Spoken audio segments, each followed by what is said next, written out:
Je pense que je n'ai pas eu tort de venir échanger avec vous. Et je suis très content de cela. Et à la question préoccupante pour tout le monde, la question sécuritaire, les universités Dori, Waivia, Fada, toutes ces universités donc, qui sont dans des zones rouges, la question nous taraude l'esprit certes, mais il y a une solution en cours. Et j'avoue que c'est tout de suite que j'apprends que ça fait plus d'1 an qu'à Dori, il n'y a pas cours à l'université. Je l'avoue quand même que je viens de l'apprendre, je ne savais pas que ça durait depuis si longtemps. Ce qui est là pour la sécurisation de ces institutions et d'ailleurs de tous les villages, ce que je peux vous dire au jour d'aujourd'hui, si vous avez remarqué, les premières mesures que nous avons prises, c'était pour accroître nos effectifs, recruter. Donc, les VDP, nous avons augmenté l'effectif en faisant 2 classes, les VDP communaux et les VDP nationaux. Cela veut dire que les communaux vont rester dans leur commune pour défendre et les nationaux pourront être employés partout.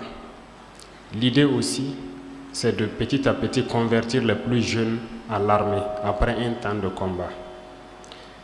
Concernant l'armée, je pense qu'il y a un recrutement actuellement en cours de près de 6000 hommes, si je ne me trompe, et il y en aura encore, parce que le défi de l'effectif est le plus important.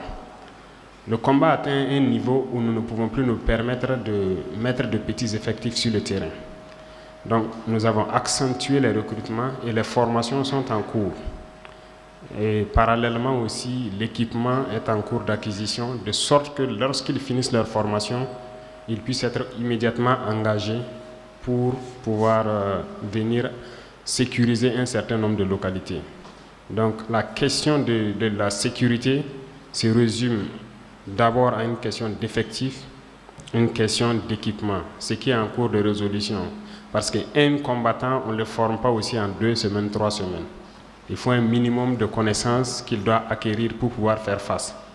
Et aussi, la puissance de feu ennemi est assez élevée.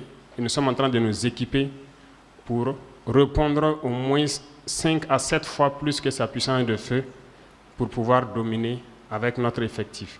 Donc, je peux vous assurer donc qu'à la fin de la formation de ces gens, qui ne doit pas tarder normalement,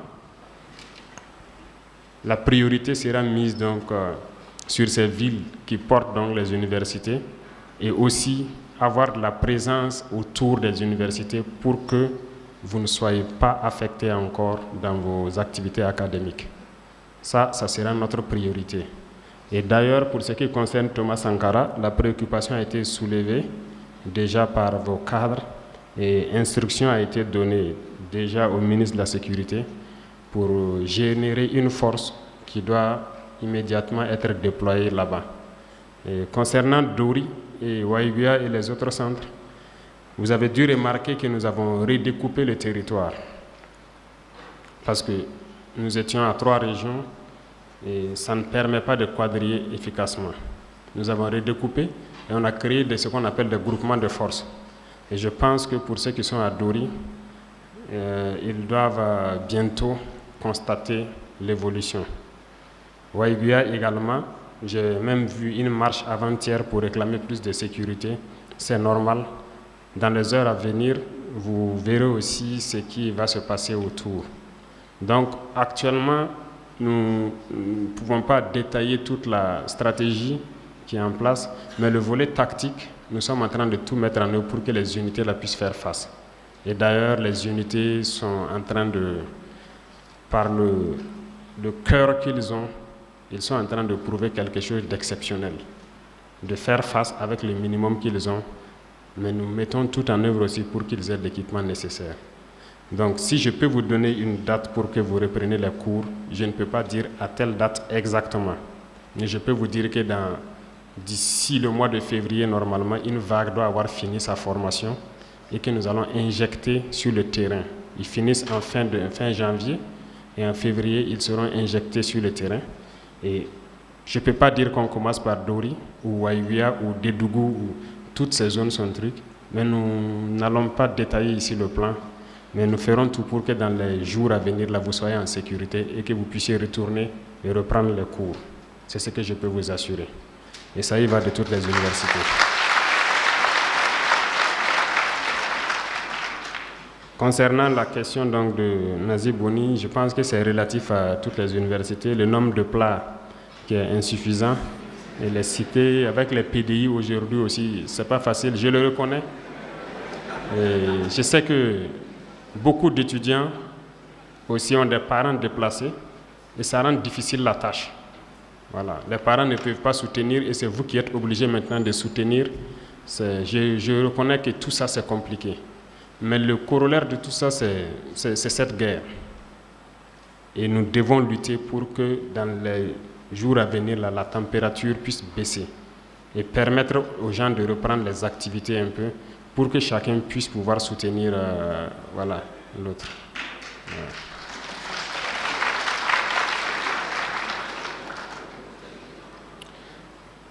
Les étudiants PDI, ça, nous allons essayer de prendre ça en compte. Pas seulement les étudiants, mais tous les PDI. D'ailleurs, aujourd'hui, nous sommes en train de lancer un appel pour pouvoir... Vous avez dû remarquer, il y a beaucoup de communes. On fait les efforts de ravitaillement, rien que les vivres, parce que c'est ce que les gens cherchent actuellement, à manger d'abord. On a la chance qu'il ne pleut pas d'abord, mais nous devons pouvoir satisfaire ces besoins de nutrition-là chez tous les PDI. Et l'effort est mis sur ça actuellement.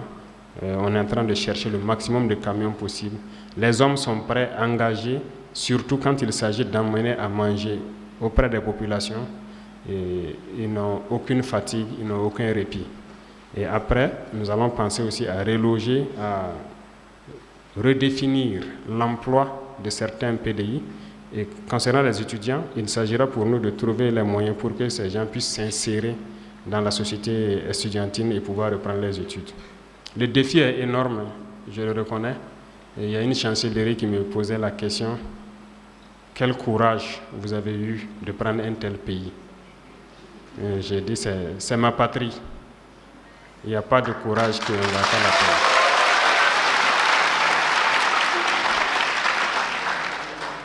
La question des infrastructures, c'est connu, les laboratoires, les bibliothèques, l'Internet. L'Internet, je pense que ça va se résoudre. Heureusement, le ministre est là, elle a bien entendu. Je pense que pour l'université de Ouagadougou aussi, c'est une préoccupation, la fibre optique. Les travaux sont en cours en tout cas, je pense que les connexions et autres. J'espère que d'ici juin comme ça doit être OK pour la question d'Internet. J'espère bien.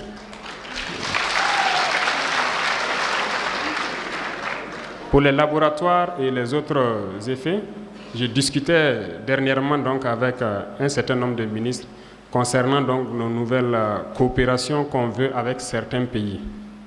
Et à chaque fois que l'on part vers un pays pour une nouvelle coopération, j'aime insérer donc le volet enseignement pour qu'on puisse trouver des bourses pour que les étudiants puissent aller se perfectionner dans certaines technologies et revenir, et surtout qu'on puisse acquérir du matériel de laboratoire. Parce que moi-même, je viens d'ici, j'ai fait la géologie et je sais ce que c'est que le laboratoire. Donc, je sais que dans tous les domaines, vous en avez besoin. Et dans nos partenariats futurs, donc, on met l'accent sur ça pour qu'on puisse un peu rééquiper nos universités, nos écoles, pour que les étudiants puissent vraiment... C'est à travers ça que vous pouvez vraiment chercher et développer quelque chose de nouveau. Comment adapter l'éducation? C'est une très bonne question. Je répondais à la question avec les enseignants. Le nouveau ministre de la Jeunesse qui a été installé a reçu hier une mission de pouvoir donc, avec ses camarades de l'enseignement supérieur et de MENAPL, de l'enseignement de base, pour réformer le système éducatif. Parce qu'au Burkina, on finit la terminale, la destination c'est l'université. Pourquoi ne pas, à l'intervalle là, pouvoir donc professionnaliser la formation de sorte que, à partir d'un niveau, d'autres pourront directement être employés et que l'université soit un choix et non pas forcément une destination.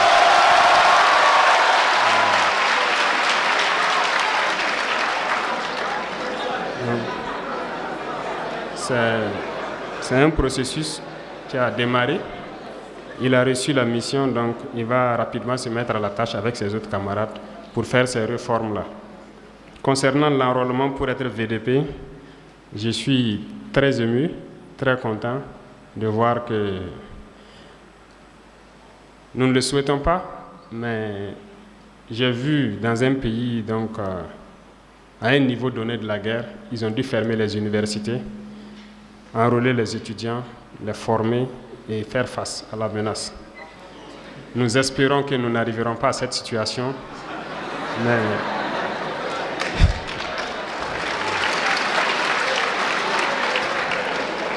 je suis particulièrement content de voir qu'il y a des combattants ici, que cette rage-là existe toujours au sein des étudiants. C'est très bien. Nous allons étudier, voir, mais nous ne souhaitons pas, en tout cas, a priori, vous engager pour prendre des kalachnikovs, mais nous allons vous engager, pour comment fabriquer des kalachnikovs.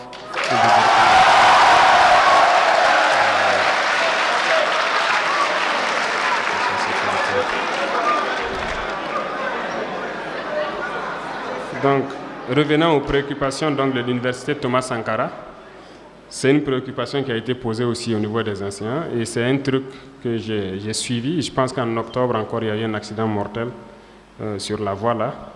Le vendredi surpassé, si je ne me trompe, j'ai pris la voie pour aller donc, au centre de formation des VDP et j'ai pu remarquer l'étroitesse de cette voie.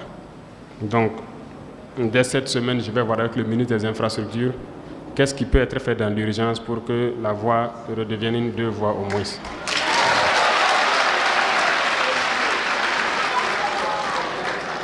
Et aussi, je disais pour la sécurité, donc ça, c'est déjà pris en compte. Revenant à la question du patriotisme,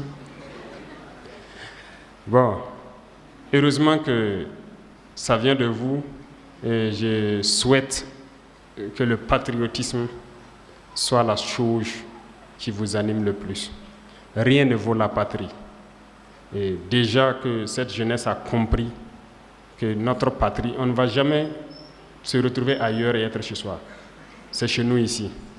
Et ceux qui ne veulent pas se battre pour la patrie, je pense que vous les connaissez.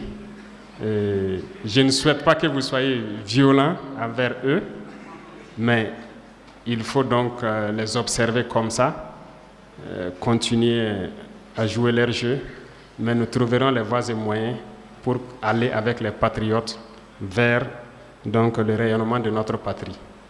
Et c'est un phénomène très important, d'autant plus que les gens ont demandé à ce qu'on ramène l'éducation civique et tout au niveau des universités même.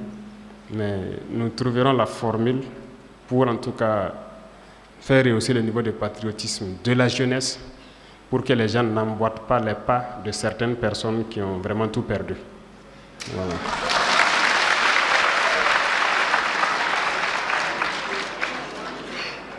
Maintenant, s'agissant donc de la question de garantie des populations des zones libérées, je ne peux pas vous le dire ici. Si je vous le dis, c'est public. Si c'est moi l'ennemi, je vais m'adapter. Vous comprenez? Il y a beaucoup de choses d'ailleurs qu'on ne peut pas dire publiquement parce qu'on contribue à informer l'ennemi, à se préparer à contrer ce que nous faisons. Voilà. Donc, nous préférons le réserver des surprises, mais retenez que la guerre qui est en cours, c'est des batailles. Comme vous le remarquez, il y a des jours où on perd des hommes, mais il y a des jours où on gagne. Généralement, nous, on ne communique pas trop depuis que ça a commencé. Comme on dit, la vocation de cette guerre, ce n'est pas de tuer, mais on n'a pas de choix. Voilà. Si ceux qui ont compris déposent les armes et rejoignent, nous savons ce que nous pouvons faire pour eux. Et ceux qui n'ont pas compris, on n'a pas le choix. On est obligé de combattre le feu par le feu. Donc c'est ce qui est là.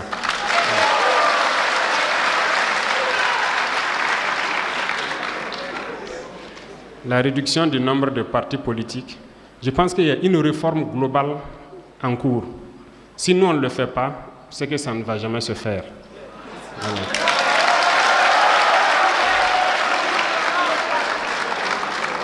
Je pense que c'est vous les décideurs. C'est vous les jeunes, c'est vous les décideurs. Et on va réformer de sorte que je pense que ça doit d'ailleurs interpeller tout le monde, que les gens puissent s'unir et pouvoir... Pour développer le Burkina, je ne pense pas qu'il y a 1000 voies différentes. Il y a beaucoup de programmes sûrement qui se croisent. Il faut qu'ils arrivent à s'unir pour faire un seul programme et avoir donc des partis, vraiment un nombre réduit de partis. Ou à défaut, nous allons élaborer des textes avec leur concours pour permettre de réduire donc ce nombre croissant de partis politiques. C'est ça même le début de la cohésion et de l'union des Burkinabés. Il faut que les chefs de partis là arrivent à s'unir, créer quelque chose de grand, avoir une idéologie bien claire et pouvoir donc poursuivre leur but. Donc c'est des réformes en cours qui seront lancées. Il y a le Premier ministère qui va convoquer un cadre de concertation pour ces réformes-là.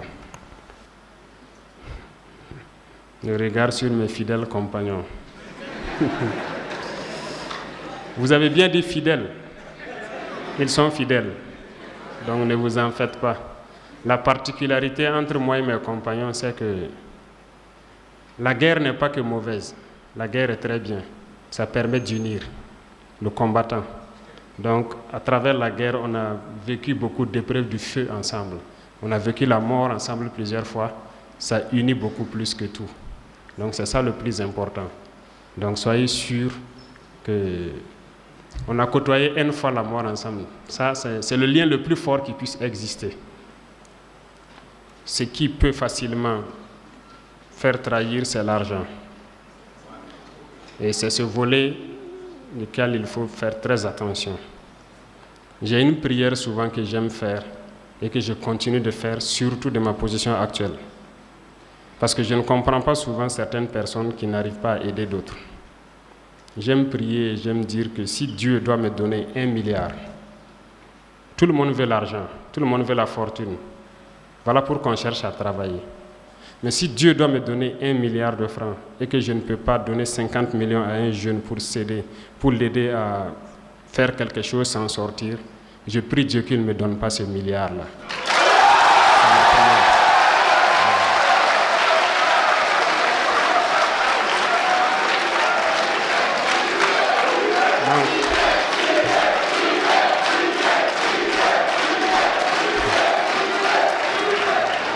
Donc je souhaite qu'il en soit de même pour toute la jeunesse, que nous ne laissons jamais l'argent prendre le dessus. On a faim, on est pauvre, on a tout, mais la dignité de l'homme, il n'y a rien qui vaut ça. Il faut cultiver ça. Donc, soyez rassurés. Si demain, vous entendez que quelqu'un m'a donné ça ou quelqu'un m'a fait ça, c'est que je suis en mesure de vous dire oui, il m'a donné ça et j'ai utilisé pour faire ça. Donc je ne prends rien de sale et je prie Dieu que je ne puisse pas trahir sur ce volet-là. Une fois que ça c'est pas fait, c'est qu'on pourra faire le programme qu'on veut dérouler. Et je pense que tout va bien se passer.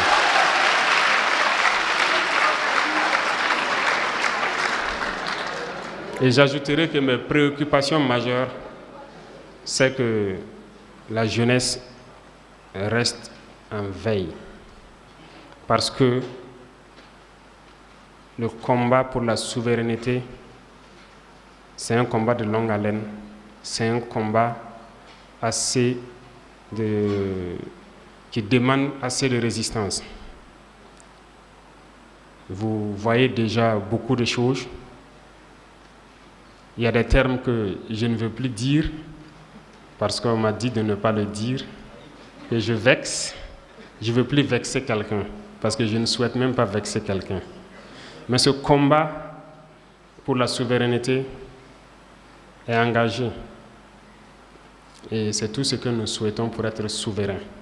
Ça me ramène donc à une question à laquelle peut-être on ne peut pas répondre directement, mais peut-être que dans les heures à venir, vous verrez un certain nombre d'informations tendant donc à revoir notamment nos relations avec certains États. Et je le dis ici parce qu'il faut que nous relisions beaucoup de textes. Et je pense que nous avons déjà engagé cela hier pour relire un certain nombre de textes pour notre souveraineté. La dernière question portant sur un pays particulier, nous voulons être souverains et je pense que eux-mêmes ils l'ont dit la dernière fois à la visite. Notre souveraineté, on va la prendre. Donc nous avons engagé tout le processus nécessaire pour cela. Et ça se fait en douce. Et je ne souhaite pas qu'il y ait de la violence, comme je le dis. La jeunesse qui est là actuellement doit se départir de la violence. Je vous veux tous en bonne santé, qu'on puisse construire. Et ceux qui ne comprendront pas cela, trouvez les voies et moyens pour les empêcher de vous perturber. Soyez focus sur notre objectif et avançons vers notre développement, vers donc la souveraineté de notre patrie. C'est ça le plus important.